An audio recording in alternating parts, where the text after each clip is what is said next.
Red 2 standing by, all 4 lit and in the green. Welcome back to Metroid Prime Remastered. I have had to rejig a couple of things because guess who forgot that the Switch controllers actually need to recharge now and then. Anyway, as promised, we are going to be scanning various things as we wander around Phendrana. These, which look like the Pokemon Bergmite, are Crystallite, Territorial Cold Weather Scavenger. The shell of a Crystallite reflects beam weapons and can only be cracked by a concussive blast. They hang upside down in an ice cave during their larval stage. Moisture runs off its body and forms the hard ice shell, which the Crystallite retains for the rest of its life. So, as you can see, beam weapons don't work. Have to put a missile into it. Out here we will find, if I can get close enough... Whoop. Oh, picked up something else. There we go! The Flickerbat. Scavenger with optical camouflaging that renders it invisible to the naked eye. Flickerbats are deceptive creatures. The only way to track them reliably is with X-ray imaging. They fly ceaselessly, hunting insects and other small prey that float on the air currents. Flickerbats tend to fly in cyclical hunting patterns, using primitive sonar to navigate. So there we go. That's pretty much covered everything for now. There is a pickup behind this pillar that we can't get to. Our missiles don't crack the ice and we get a very nice shot of Samus's face. We're going to need to come back with a better weapon. This, on the other hand, can be broken. Missiles can break Radion. We can break the enemy in here and fight the camera. And then we have to scan this. So now we can actually proceed through the area. Phendrana Drifts is famous for its music. Probably some of the best in the entire series, in all fairness. Just wonderfully serene. It's sort of isolated in its own way. Can I actually jump out of here? No, I cannot. There we go. It's so well done. It's just beautiful, relaxing, strangely relaxing, very peaceful. And just the way it looks, especially in the remastered version, is stunning. So much has gone into this. It's actually the first time the Metroid series had actually done an ice area proper. Well, sort of tied with Fusion, because that has Sector 5, which is the Arctic area. Now, there's a bit of a trap here. If you use your charge beam, you'll notice the enemy behind that gets very active. It's a cousin to the Pulse Bommu, the Scatter Bommu. Pulsing tendrils of energy extend from creatures' body. Like all Bommus, these creatures can only be harmed by electrical energy. Proximity to these life forms may result in electrical visor interference. It is possible to avoid engaging Scatter Bommus by rolling into the Morph Ball and slipping between the rotating energy streams. So there's an enemy in Metroid Prime 2 that's very similar to this as well. So we can duck through there, and there should be another one. That worked. And we'll move on. Ready to encounter another enemy which we should pick up from a distance because these are dangerous. I mean, just look at those teeth. Those do not look friendly. And they do have eyes, you just don't get to see them. This is the baby Sheegoth. Glacial Predator. Ice shell protects vulnerable dorsal area. Young Sheegoths grow a resilient shell of ice on their backs which serves to protect a layer of vulnerable flesh. With this being their only weak point, baby Sheegoths will turn quickly in order to not allow predators the opportunity to strike at their backs. Powerful hunters, they fire bursts of ultra-cold gas at potential prey, then feast on their frozen victim. So we can bait it into coming at us. It will shoot at us. It does have good ranged attacks. We have to hit it in the back. So as you can see, those attacks are bouncing off. Come on. Ah, great, I woke up the other one. And he just shot his teammate in the back.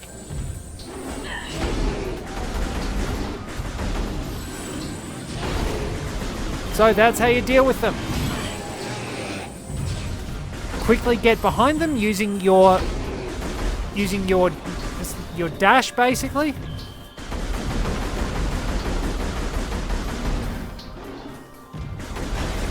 And one shot in the back will take care of them. Pick up our energy and we're good to go again. Now there isn't anything special in this little area, it just looks really nice, but we'll be able to move on top of that. It looks like some sort of, possibly a Chozo ruin in some ways, which makes one wonder, did they actually have a little civilization around this area? I mean, the area is the Ice Ruins East, so it would make sense. Quite a few Chozo structures are around here too. So we can't get up there. We can't get whatever's behind there because, again, that's the pause button. Missiles do not work.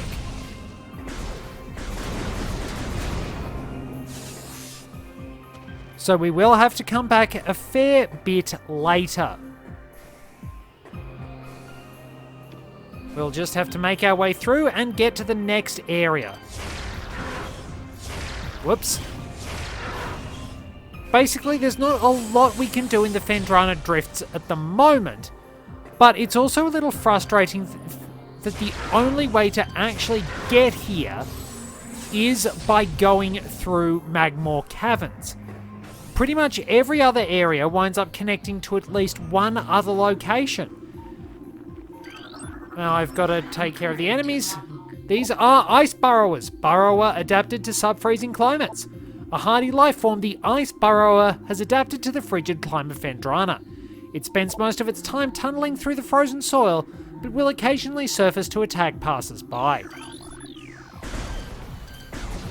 Wait for it to pop up and blast it. So yeah, Phendrana is only accessible via Magmore Caverns, which is a bit of a bother. Tallon IV connects to quite a few areas. It connects to the Chozo Ruins. I keep calling it Tallon IV even though it's the Tallon Overworld. So Tallon Overworld connects to Magmore Caverns, to the Chozo Ruins, and the last area in the game, the last major area in the game, Phazon Mines, along with the impact crater. Chozo Ruins again connects to Magmore Caverns. It also connects to Magmore Caverns, Tallon and Tallon Overworld, and then Phendrana's just here basically. It's the only thing. It's the only location you'll have to... Oh, jeez, I've just lost my train of thought. Basically, it's the only location that doesn't connect to anywhere else besides Magmore Caverns. Essentially, Magmore Caverns is like the game's transit station. Oh, I didn't see you there. So, if you get frozen, tap the B button to break out.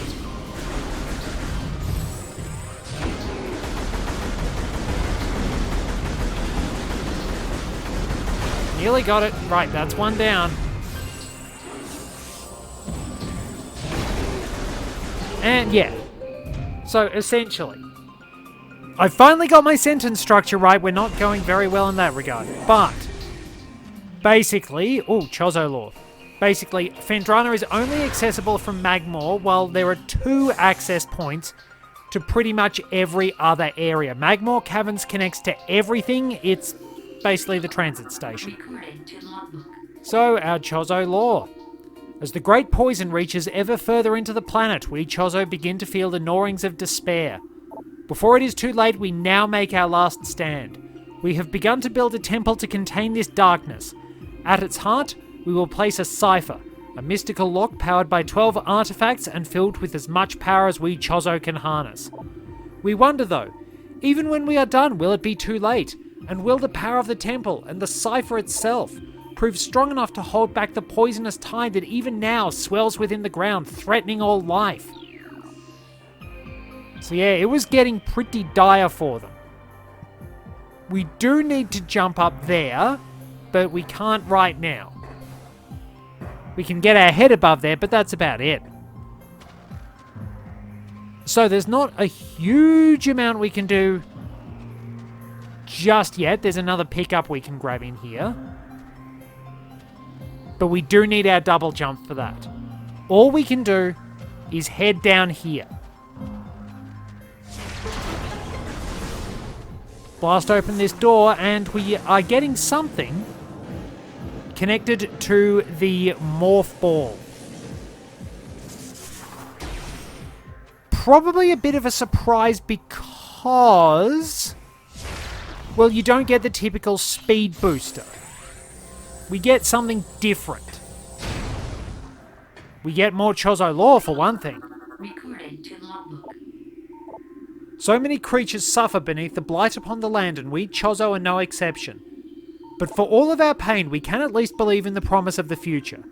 We have come to believe that a time may never come when we can once again open the door and banish the darkness we've contained. Even so, our vigilance will forever remain. We believe that on some far-off day, a saviour will come and continue what we have begun. For that saviour, we will leave our ancient weapons and armour. The soul who can gather them will be the entrusted one, the only being who can reverse the evil that grows here. Well, looks like it's up to me. Again. You hope Samus gets well paid for this. I mean, it can't exactly be the easiest gig. I mean, she was only technically supposed to investigate the space pirate frigate. Pretty much everything else she's done of her own accord. So we'll deal with the Sheegoth because it will get in our way. And we head up here, and we have to fall off. Oh well. At least pick that up, but now we need to do some very quick jumping across these platforms. The scan visor will realign them. Don't worry if you fall off, because scanning that will allow the platforms to restructure again. But do move quickly. They do crumble, but you get this game's substitute for the speed booster, the boost ball, which can double as an attack in some circumstances, but it's not really worth it. So the boost ball is acquired while in morph ball mode. Press and hold B to charge the ball. Release B after charging to get a speed boost. So, you get a very convenient view of the icy canyon below us. And the way out. Timing of this is a little bit finicky. Let's get our information on the boost ball. The boost ball can be used to increase the morph ball's speed for short periods. Press and hold B to charge, then release B to trigger a quick boost of speed. Samus's notes: when charging, hold B longer for a longer and faster boost charge. U-shaped channels known as half pipes are found throughout the environment. The boost ball can be used in these areas to reach higher places. Build a charge during descent in the half pipe, then trigger the boost while ascending the other side. This gives the speed and momentum necessary to reach new heights. But you have to do it just as you're ascending. Not when you're halfway up the wall. So, just like that. You'll have plenty of opportunity to practice, and there are some really fiddly half pipes along the way. Some are a bit easier to work with than others, so just practice, get your skills up, and see what you can do. Now, there's not a lot more we can do here because, well, we don't have the double jump we need to proceed. We are about to get that, of course.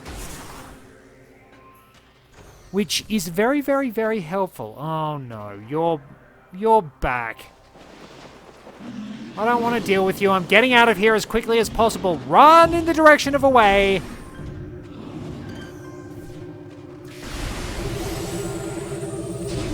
There we go. We can get them out of the way. And once we walk through here, we get a cutscene. A nice shot of Samus's armor. And a gigantic shadow on the ground. Yep, that's the reason we're down here tracking. It's Ridley. Just cruising along, calm as he pleases, disappearing into the misty air. So, with our boost ball, it's time to head back out. Not much we can do right now, as I said. We do need the double jump to unlock the rest of this area and proceed. But I'm sure we can find plenty of additional equipment. We'll make our way... There is a way back to Tallon IV, which I will show you. Basically, there's a path through Magmore Caverns, and it leads to where I got that missile. Underneath the bridge at the bottom of... in the room at the bottom of Root Cave. So we'll wind up going that way, but we have a few other things to pick up along the way. One or two things back in Chozo Ruins. We can get some things.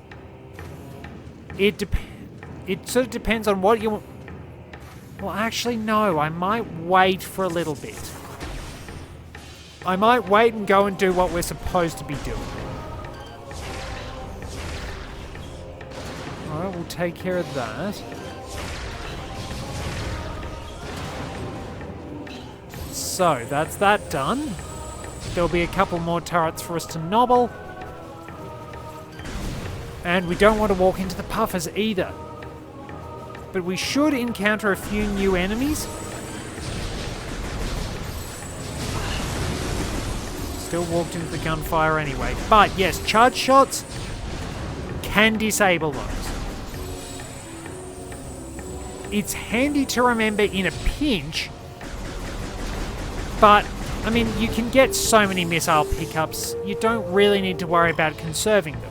If you know what you're doing and where you're going, it becomes fairly easy. Now, do take note of this. Note how the glass around here is damaged. And you can hear the hum of a pickup. Scan shows stress fractures in Bandesium frame. We don't have anything that can damage Bandesium yet. We'll get it though. Don't just blunder ahead either, because we got flamethrowers in the roof. Who designed this place? You have to wonder about some of the architecture, honestly. Did the Chozo put these here? Or did somebody else muck around with this? Ah, this bit. So we've got a Triclops in a really irritating spot and a Magmore to deal with. Just keeps moving its head. It's like the blasted Sir Slushes. Keep your head in the one spot so I can shoot you. That's not a very good thing to say.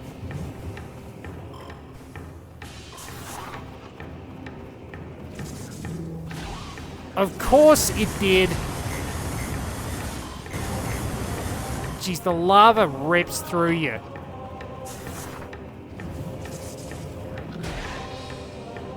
And you're not even going to give me any health, you little git. That is infuriating. Now, we can go and get a pickup. So I probably should. It does require some precision movement with slightly fiddly camera angles. So, move cautiously. Ugh. And be very, very careful. Don't make any sudden movements or you're going to take a dunking. There we are, one missile expansion. Now, if I stick my landing right, I can unfurl. Maybe take minor collision damage from the Triclops, and that's about it. Fortunately, I didn't get hit. But yeah, that room is fiddly because the Triclops are just there to be right little bastards. And then you've got the flamethrowers in the roof that push you down into the lava. The architecture, as I said, is awful. Like, what practical purpose does a lot of this serve?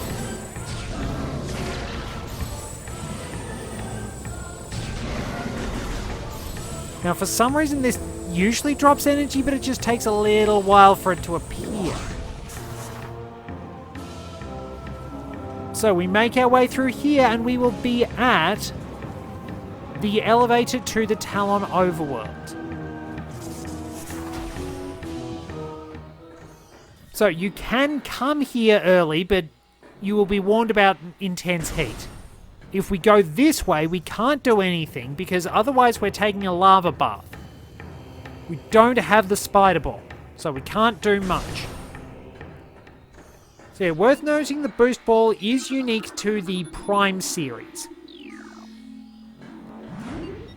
In the 2D games, it's the speed booster. Maybe they didn't quite have a way to adapt the speed booster in. And I think the speed booster debuted in Super, returned in Fusion, and was also in Dreaded. I don't know if it was in Metroid 2. So, we're back in the Tallon overworld. And I went and got a missile here. So we're in somewhat familiar territory. So yeah, this is probably normally when you get it. But we already have it, so we can move on. We will have to make our way back to Tallon Canyon, which is the area of the overworld where we wind up entering Chozo Ruins. There's a huge half-pipe, you might remember that. So you'll have to pay attention to all the half-pipe structures because they might be hiding something. It's just really good environmental storytelling, honestly, and all the little details you wind up picking up through the course of your adventure. Just the little things that encourage you to pay attention. Learn from your surroundings. Start to experiment and figure out what you can and can't do. It's really neat, honestly.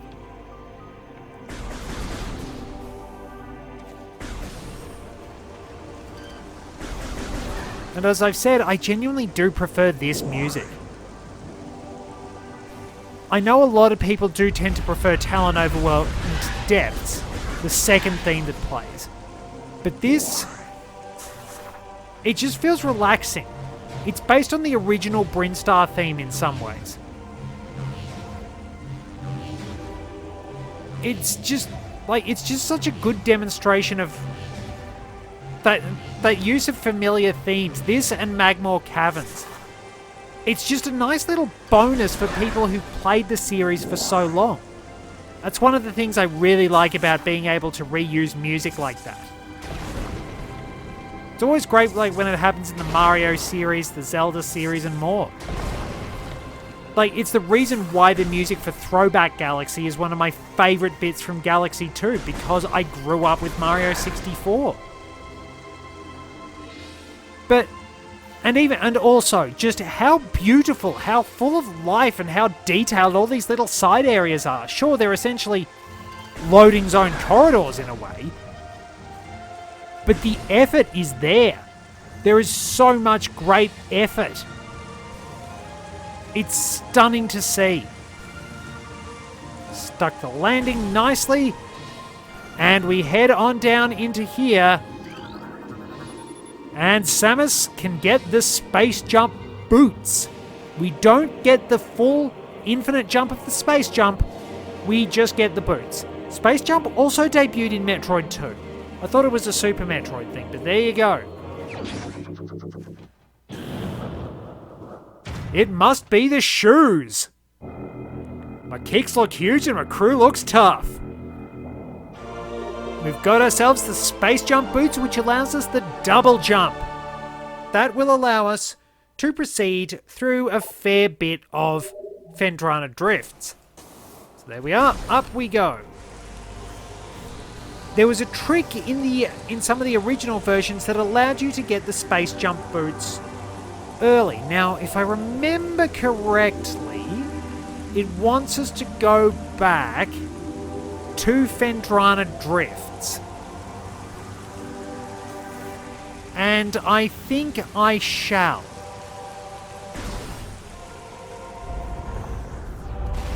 An interesting little detail. For some reason, when you come through this room from the landing side, there are 2 beetles. If you come through here from Tallon Canyon and the enemies are present, you'll face 3. Just unusual. Anyway, now that we've got our awesome new boots,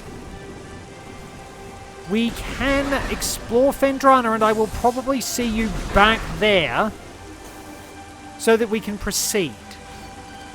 Because we have another item to get. One that will probably be a good point for us to start exploring again, because that's essentially what we do in Metroid. We wander around and we explore things. Anyway, thank you very much for joining me. Till next time, this is Red 2, returning to base.